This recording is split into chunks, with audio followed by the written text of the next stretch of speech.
وأنكو سلامة صاحب imaamku inaya Axmed bin Xambal ayaa waxa la weydiiyay sidee ayaa dadka looga amaan heli karaa waxa uu ku warceliyay si iyaga oo ka qaadan iyagu ha ku dhibaan oo adigu waxba ha u geysan hawlahooda la qabo oo ha ku cadaadin inay adiga hawlaha kula qabtaan markaas ayaa haddana lagu yiri way adag tahay waayahan inaad sidaas samaysaa markaasuu yiri roonaan lahaydee haddii aad weliba sidaas kaga nabadgelayso waxa wax laga xumaada saaxiibo in aynan iminka dadka ka raadinaynin in aynu wax ka dheefno ee aynu ka doonayno in aynu ka nabadgalno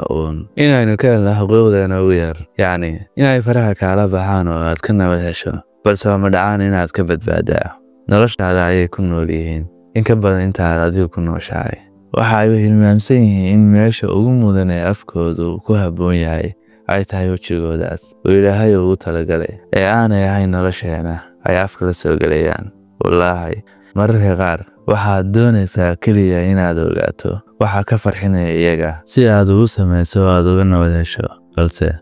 saaxiibo waad ku fashilmaysaa haddii aad masaajidka ku badato waxay ku odhanayaan xajir haddii aad maqaaxiyaha ku badatina xadhi ka furad haddii aad xaaskaaga la tashato waxay ku odhanayaan waa dameel loo taliyo haddii aadan la tashanna waxay ku odhanayaan kelitalis aanay xaaskiisu agtiisa miisaan ku lahayn haddii aad hadalka ninkaaga maqasho waxay ku odhanayaan shakhsiyadeeda ayaa daciif ah haddii aadan dhegaysanna waxay ku odhanayaan waa farahaleeqaadhiga adag haddii aad bugaagtaada iska dhex fadhido waxay ku odhanayaan waa mid xidhan haddii aad ciyaaraha daawatana waxay ku odhanayaan waa qof maalayacni ah haddii aad shaqayso waxay ku odhanayaan gurigeedii ayay dayacday haddii aadan shaqaynna waxay ku odhanayaan shahaadooyinkeedii way khasaarisay sarqaanka iyo midka cibaadada badan midna dadka ma qanciya ka ay ceeb u waayaana iyaga ayaa mid u sameeya kadibna ku caaya miyaadan maqal nebi Luud nabadgelyo korkiisa ha ahaatee tolkii waxa ay ku sheegayeen akhrijuu